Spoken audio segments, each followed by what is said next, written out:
Hello, everyone. I think we should be live. Yes, we are. It's so nice to see so many of you here already today. So, if you're new here, welcome to the Vercel Community live stream.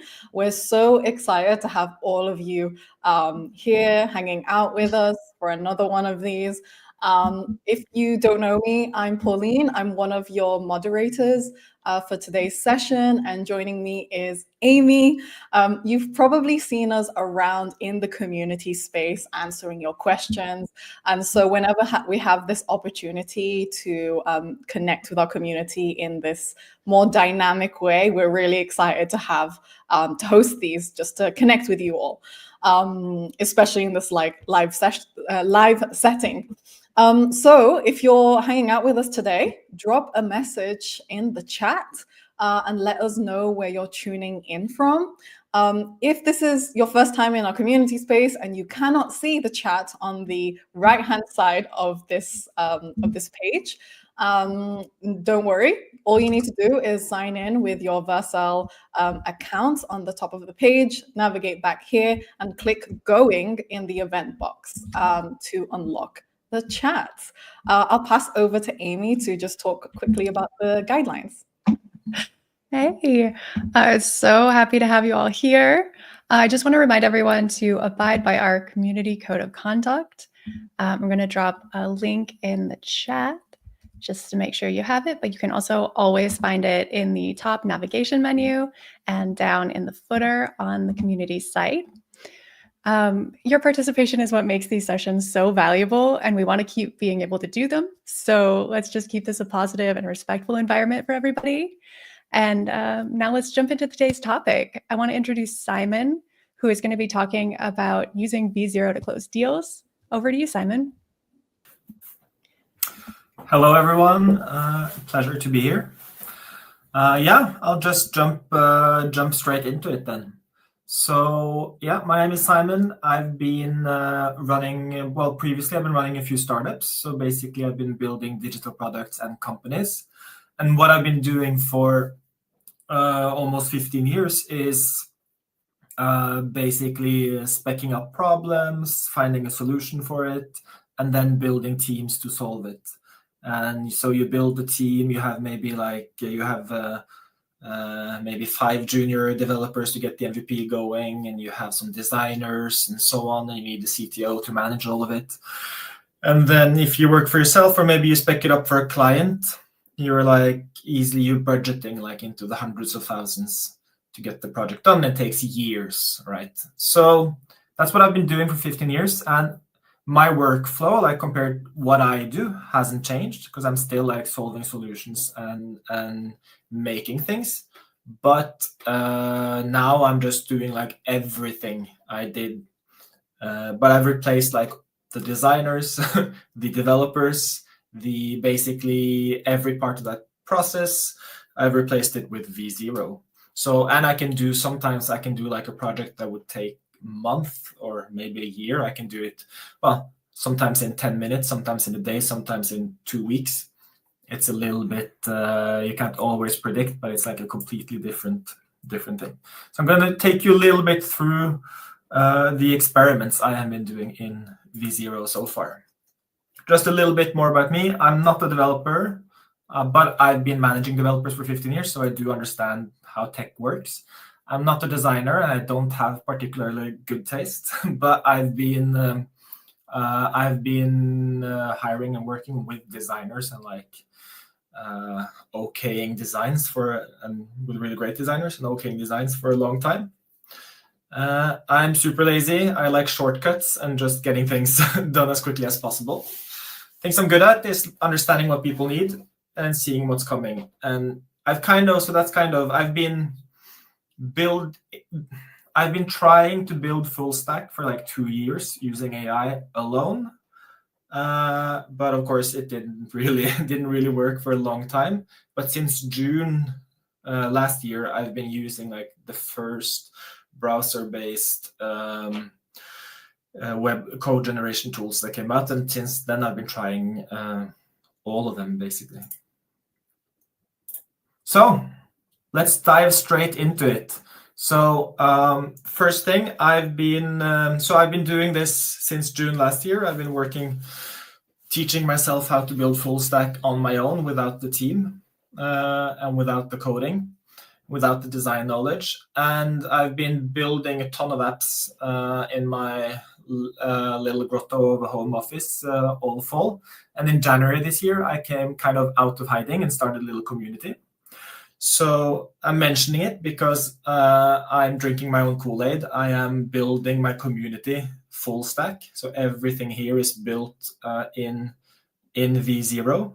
But I'm going to show you. So yeah, I've started building a little agency around it. It turns out it's super, super popular. People are, my little community has been growing so fast, and people just seeing someone build in building live is like really what the catalyst people need to start building themselves.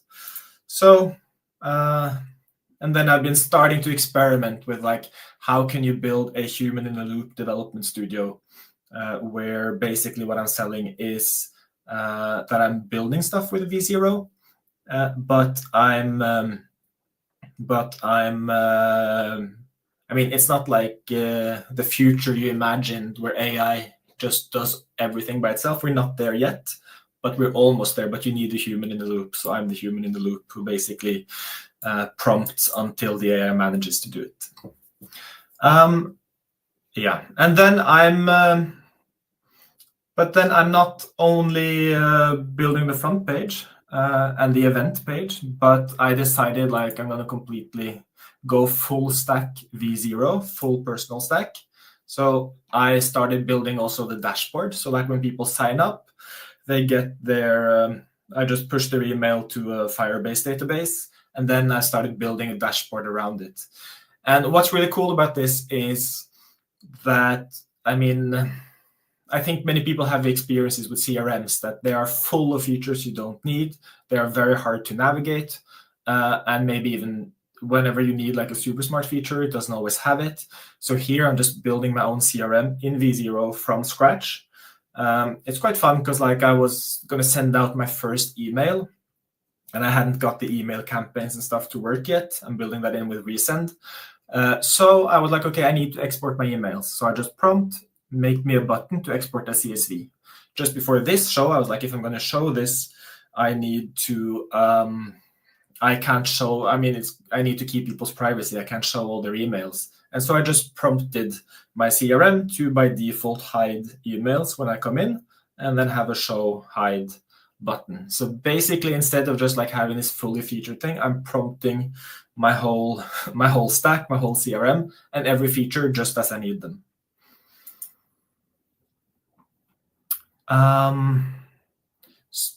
So let's just jump into the theme for today, which is how do you convert? So I told you started the whole thing by saying that I'm a bit lazy. Well, I'm not like super fond of working too much in the office. And last year I decided to feed my laziness a little bit by starting a summer job, where I've been driving on the Oslo fjord in my old boat for like my almost 20 years, my whole life. And I figured out maybe I can just take out tourists on the fjord and I can earn enough to be more free to do whatever I want, projects I want the rest of the year. And me and my brother, we did that. It went really, really well. We only got 5-star reviews. And so we were like, okay, but this is an opportunity. So we talked to some Norwegian boat manufacturers and about the sponsorship. And they were like a little bit back and forth. So we started out like an old boat, a shitty Squarespacey type static website. So when we were talking with that sponsor, there was a lot of back and forth, and we weren't really sure that we're going to close it. We had to figure out a way to close it. So basically what I did over Christmas, sitting in front of the fire, I spent a couple of hours and just prompted up this website, which is a co-branding then between Oslo Sea Experience, my company, and Coremate, the Norwegian boat manufacturer. And so and they were going to give us an answer early January, so just after Christmas, without like saying anything else, I just sent them, this is our vision for our partnership. And so it shows the tours. I basically just prompted V0 to just grab stuff from their website. Later, I prompted in the whole booking system here as well. So it's connected to my booking system, and you can actually book the trips here. And I just copied like some HTML from their website to just prompt in more info about their boats.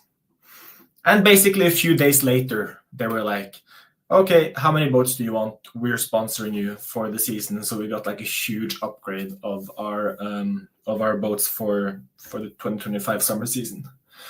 And basically, I think like just showing them like this kind of website, it's usually where you hire an agency, and I've had lots of agency people actually look at it being like, shit, this is what we would charge like 100,000 plus to deliver. So when you just send that, you're actually just saying, look how much time and effort I spent on doing this. And not everyone thinks that or knows that it's like 10 minutes in V0. Then I was looking at potential sponsors for my events that I'm doing. And some of them started asking me about my reach. So since I'm mostly posting my stuff on LinkedIn right now, and I was like unsure how do I really showcase my reach, I just prompted an app for that. So here it comes with demo data, which is my network. I prompted it to like show C-suite and founder connections first, even though entering professional may be a bigger one. And I prompted it to send all of this data into OpenAI, and with a little system prompt that tells OpenAI to like highlight why my network is great. So just be like a little bit extra about it. The cool thing is I could have just done this for myself, but I actually made an app. So any of you can now just take your connections, download them from LinkedIn, and then just upload them here, and you would get the same. So it's like both it showcases my network to people who, but also showcases my skills in like creating code generating apps. And I will give us a little bit of an intro to another thing. I closed a deal today, actually, with one of the major Norwegian content studios, big media publisher, where I will be building. Where I will be building AI tools for them with using, my team of AI agents. And so in the meeting I had with them, I was so they're kind of a very how do you say, they are a very expert customer. They're already using AI tools. So my winning pitch was not really to like show that I can build an AI tool, because they have lots of AI tools. But I knew that they were all the AI tools all these big companies are using. Well, most of them are really just using ChatGPT, and they're learning how to prompt in ChatGPT still. But the ones who have customized AI tools, they're actually not so customized. They're a bit glorified ChatGPT wrappers very often that have some settings that go for the whole company. So instead of just showing them an AI tool, I spent the meeting just specking up and prompting a little bit during the meeting. And by the end of the meeting, I had just like a quick tool based on some of the issues they talked about. Like, we would need something that's better at transcribing our interviews. And I made a tool where you can then upload any audio. I just put in some demo content, which is just a 2-minute podcast. And then you can generate an article based on this. And this is like all based on how they said, like, this is how we build up an article. These are the things. We need a fact box. We need notable quotes. and so on. And then I just built it so it sends like the audio to Whisper, gets back a transcript, post-processes the transcript in OpenAI, all stuff I just prompted, and now suddenly, bam, you have an article with title, lead paragraph, subheadings, key facts, it's extracted from the audio, and notable quotes. And the whole point is like many of them have these things, but here I could build a customized one in just the time it took to have a meeting. And it shows that we can like customize it even more. Like then they start thinking like, okay, what more can we do? Can we see the source, the interview transcript? Of course, we can add that as well. So it's like a different, can we personalize it to every, can different journalists have different scripts for how they're doing these, how their writing styles and so on. Of course, these are all things we can do because it's, the cost of customizing and creating it's basically you hear a lot like in code generation about micro software as a service, so micro-SaaS and personalized software, and this is a way to build that.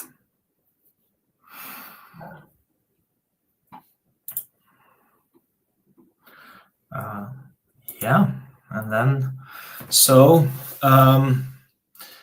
and then I'm gonna close off a little bit here. We're not done completely yet, but the question then, like if you're not at the final stage of the pitch, which were many of these projects I showed you are, if you're still building, if you're not building a product yet, how do you use V0 to close a deal? And to that, my question to the audience is like, just what is the only thing in the world that's worse than PowerPoint or Keynote? Maybe I'm the only one who hates PowerPoint and Keynote, but I spent way too much time in those. And in my mind, the only thing worse than PowerPoint or Keynote are PowerPoint or Keynote alternatives, because they're just, it's already bad, but they did everything that's possible to make it easy to create a Keynote. And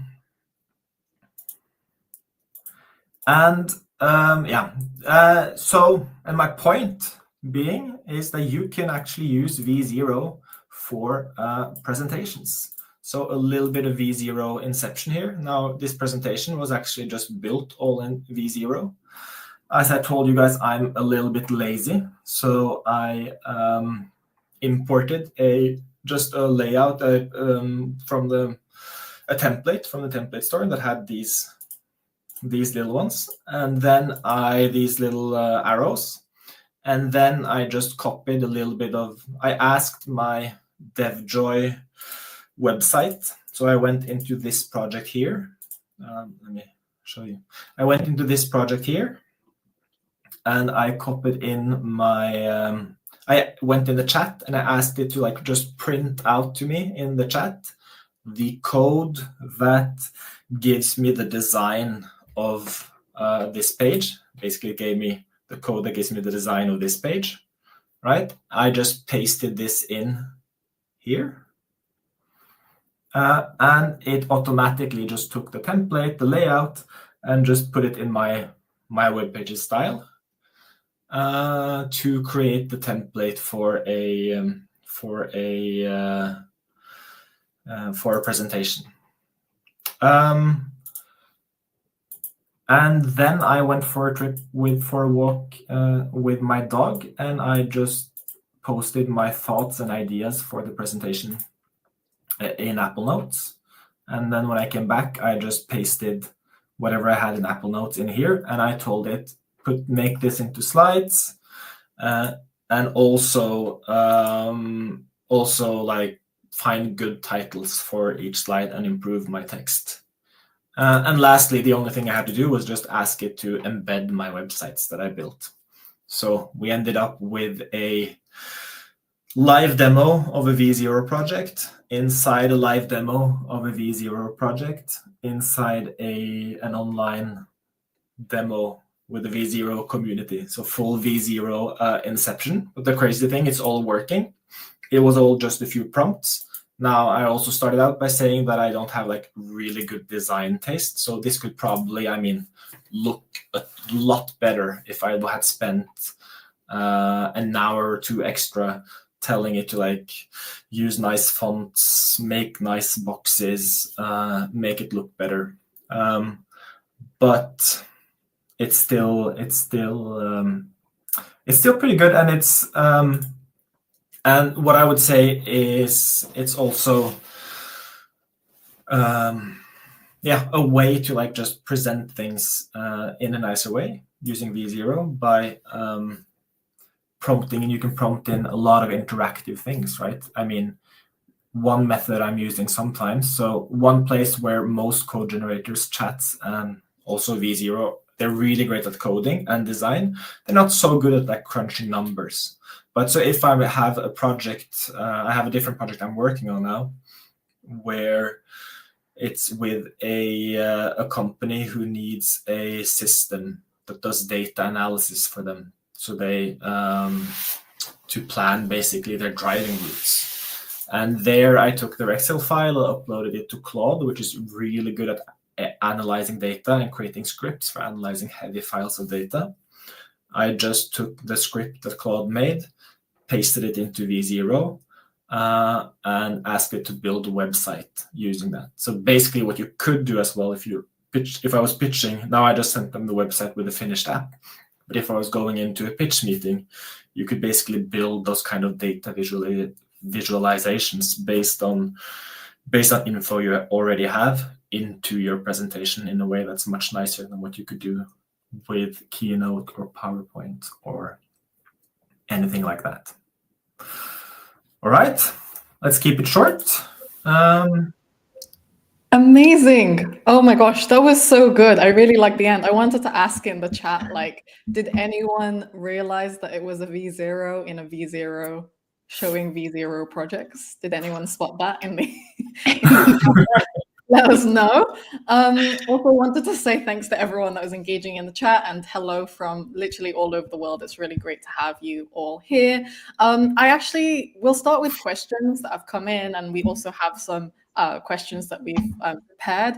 But I'll go first. So in the chat, have you tried different AI tools? And I think you mentioned that in like one of your slides, but how does that experience differ to your experience with V0? Yeah, I mean, I work, I'm a very curious person, so I think I've tried like 10 different code generating tools. And I'd say they all have like their strengths and weaknesses. I think there are some that are hyper specialized in like planning, building great product and document requirements, and being I don't know how much you want me to like name drop all the different competitors here, but I mean there are many. They have very different ways to work. What I like about V0 is that the one-shot prompting at interesting designs is good. It's a very versatile. I mean, it solves most problems. Well, many are very specialized. It solves most problems the best for me so far. And also, like many of these tools are like credit based, and you quickly run out of credits, even if you have like a pro subscription. And I felt like, so when I'm doing my community building and I'm doing courses, I often put people onto V0 because they can get quite far with the free version of V0. Like you can build just by using the available free messages. You can actually build an app in a couple of days of credits, and it's the only place where with a pro subscription I've never run out. I mean, it says it's a limited at some point. I don't know if you guys are just subsidizing it heavily or what it is, but it's the most generous tier, so you can spend a lot of time working in it. I'm also thinking like one of the things that's really good. So with this project where I'm working with a content studio, they want me to build the apps for them, but they also want at least to try to be able to continue building on them on their own. And that's like a very nice place now with the forking, but also with where you can share a project. I actually wanted to ask that, like, I know I can share a template with the community, but can I share a template so that they can load it into their own account and like continue working on it as a fork, like a team when I'm working with external teams? That would be really, really great. But a lot of these features are there in V0. Yeah. Amy, do you want to ask next question? Yeah, I mean, it's obvious that you've been able to save a ton of time for yourself and a lot of expense using tools like V0. Obviously, some others as well that you've tried. How does it compare to traditional design to code workflows, and where have your team seen the biggest efficiency gains? Yeah, well, for me, it starts even before. It's not design to code, it's like idea to code, because I skipped the designer too. And I'm like, a lot of people ask me like, well, isn't it like bad code and generic design? And I'm like, I work with great engineers and super expensive designers. And even then, like, a lot of it is bad code and very generic design. So even when you pay for it with an expert, like it's not necessarily the designer's fault, but it's like best practice is often pretty boring. So I feel like I often get like similar quality or even better results by just prompting, do something original and use best practices. And then maybe seeding in a little bit of like keywords and maybe a screenshot sometimes to like just help seed the imagination. And then also, of course, I can do like many more iterations to get something that feels right. But yeah, your question was, now I just talked about design and code quality. Yeah, your question was like, I'm doing more projects faster than I've ever done, and there is no team. It's just me. So yeah, that's, and for me, like I love building things, but one of the things I didn't really like about being a founder is I don't like managing people. I always ended up in the role where I was managing people when I just wanted to build stuff.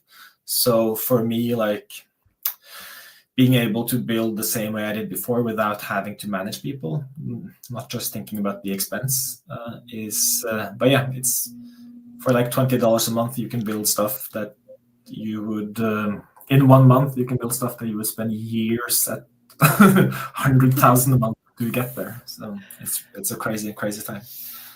It's amazing.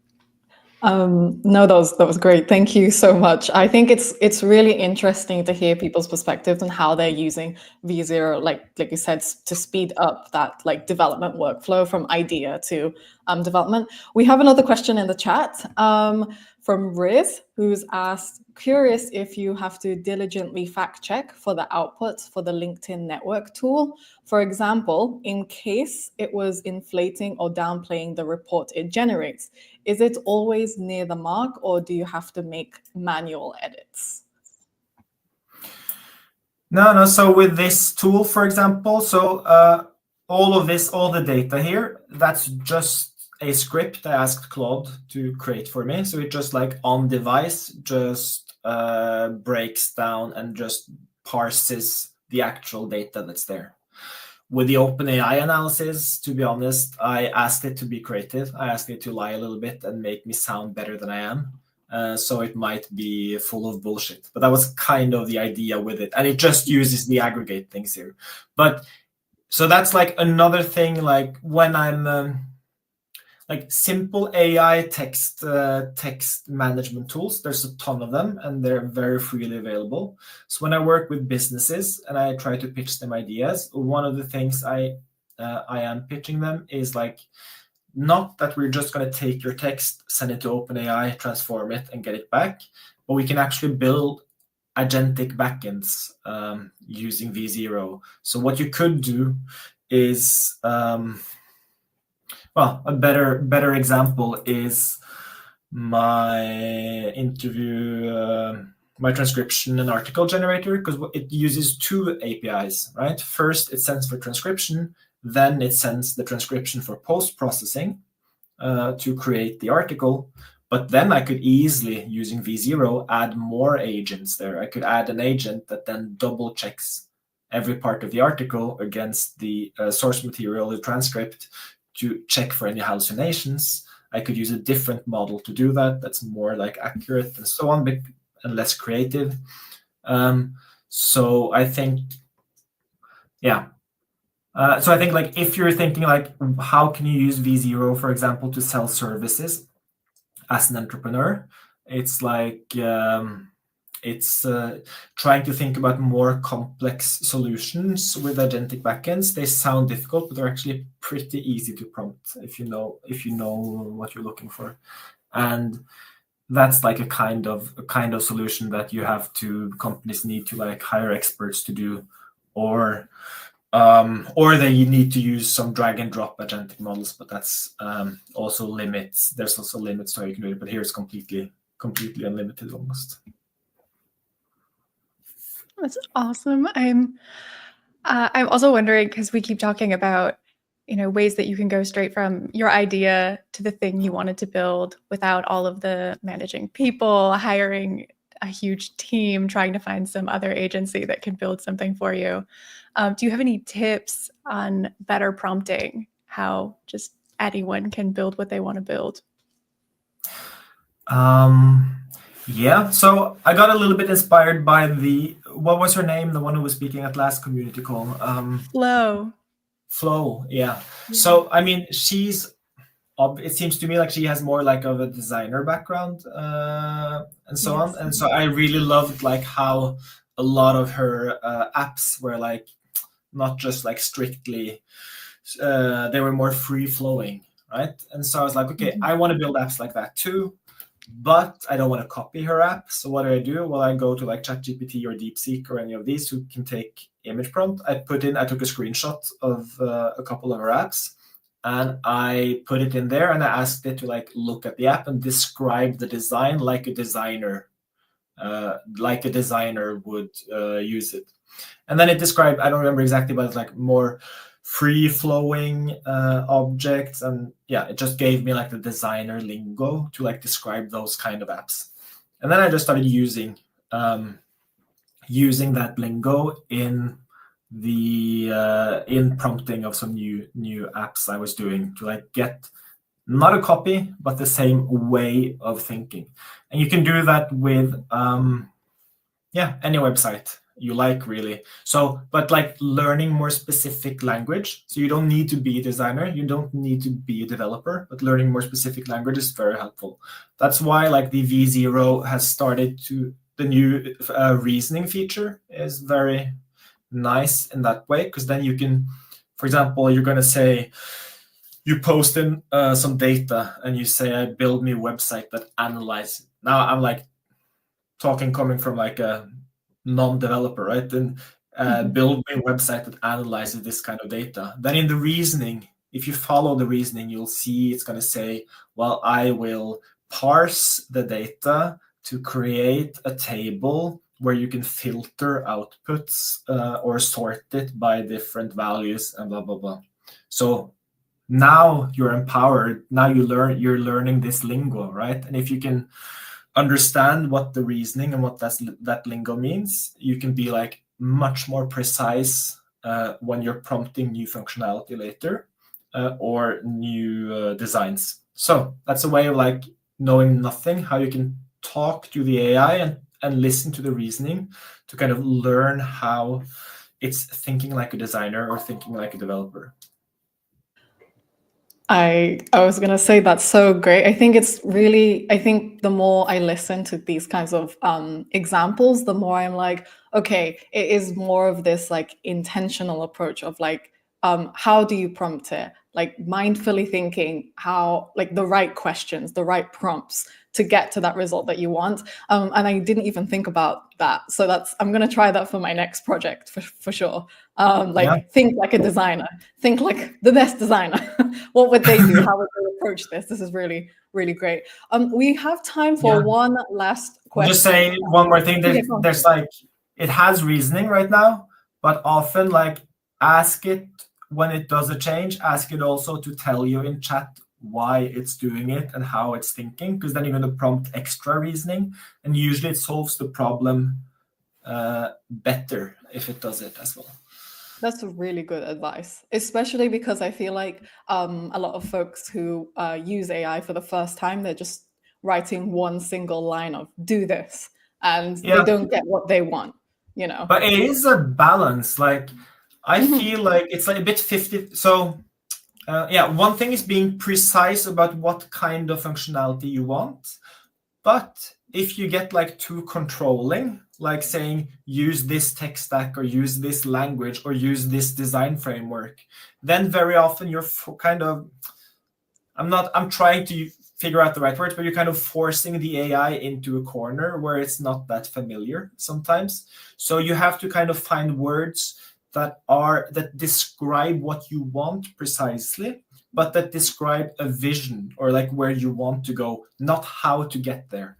Because then you leave it up to the AI to figure out the best way for it to get there. It's a little bit like managing people, actually.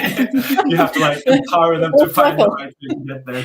But instead of like telling them step by step exactly what to do. So sometimes, like just with like for design or for coding, sometimes I get much better results by saying use best practices than by describing what best practices are. And then after that, I can go like in and be like, okay, but maybe actually it's really best practices for design, but it's not a universal language for like people who can't see or hear, so we need to do a little bit more improvements, but we're almost there. No, that's really, really great advice. Thank you. So final question, because we're like close to the end of the session. This is gonna go straight to our V0 team. So could you tell us what would you like to see the V0 team ship next? I have lots of stuff, but then when you're asking me right now,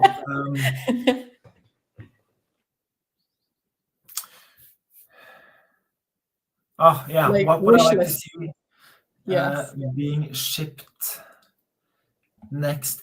Okay, so this is a bit technical, but like where V0 is, there are some other tools that are much more like open to all kinds of different APIs. And like I've tried just like integrating with stuff on the Vercel marketplace, like auth and databases and stuff there.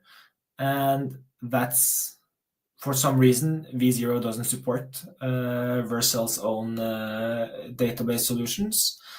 And because you get like suddenly preview won't show or something like that. I'm very happy with how easy it is to integrate with Firebase. I'm like, I see, but I'm struggling a little bit with like the Supabase implementation. Like that could be even more like native and easy to work on. These are just like the small things I'm like sticking out. I'm really, V0 is like the thing I'm using the most for my own work and with others, because it's so easy to like push things directly to Vercel to deploy it. And it's got very generous token allocation. That's great feedback. That's good feedback that we will make sure that we give. And the integration piece is really interesting because, I've also seen that a lot in the community that folks struggle with that. So maybe we could make it clearer on how, like, kind of the step-by-step kind of process that we need to use for the integration to work between V0 and the marketplace, and maybe have it straight out of the box. That's something we see often. So, or have it straight out. I mean, you have the opportunity, because you have all these marketplaces, to have it like straight out of the box. I mean, I've become pretty good at like integrating databases, authentication and stuff like that. I have not yet tried to implement payment on V0 like Stripe. That's very high on my list, so I'm curious as that works. But yeah, I mean, having those integrations work nicely, I think that's like a huge potential in V0 as well. I love the how easy it is to just like fork and start from a layout from the marketplace, or from the start from a template in the new community templates. I think they're great. That's just like, if I'm just going to throw in a last tip, it's fork often. It's very easy to there's a fork functionality. It's not very easy to find or see, but it's here. And sometimes it can get like difficult to like navigate all the versions you have in one chat. And if you have a working version, I always fork and then I continue from a fresh chat to then it's easy to like revert to an old version or old fork of the code base as well. That's a really good tip. And you reminded me, I currently have a project that I started on V0 and I'm currently at V300. So I should probably fork now. As soon as you have like what you would say like 1.1 or 1.2 that you could like one new feature, I always fork. I should probably do that. V300. No, seriously, I'll take a screenshot of it because that's where I'm at right now. Simon, cool. Thank you so much for joining us for this community session. It's been such a pleasure to have you. I just wanted to remind everyone in the chat, we are doing this every single week, and next week we just actually posted it in the community. I'll send in the chat now a link to the events page so you can see it. But next Friday, we're back here with Cosign AI, and they'll be talking about how they're using Vercel to build out the Cosign AI product, another community-led session. So that should be really fun. And we've got a couple more in the pipeline. So make sure to join us and just click around the community to join us next time. And yeah, we will see you around. We're here. Amy and I are always hanging out in the community. So if you have any questions about V0 or anything around the Vercel ecosystem, then please create a new topic and we'll be happy to help. Thank you again, Simon. And yeah, we'll see you all again soon. Thank you.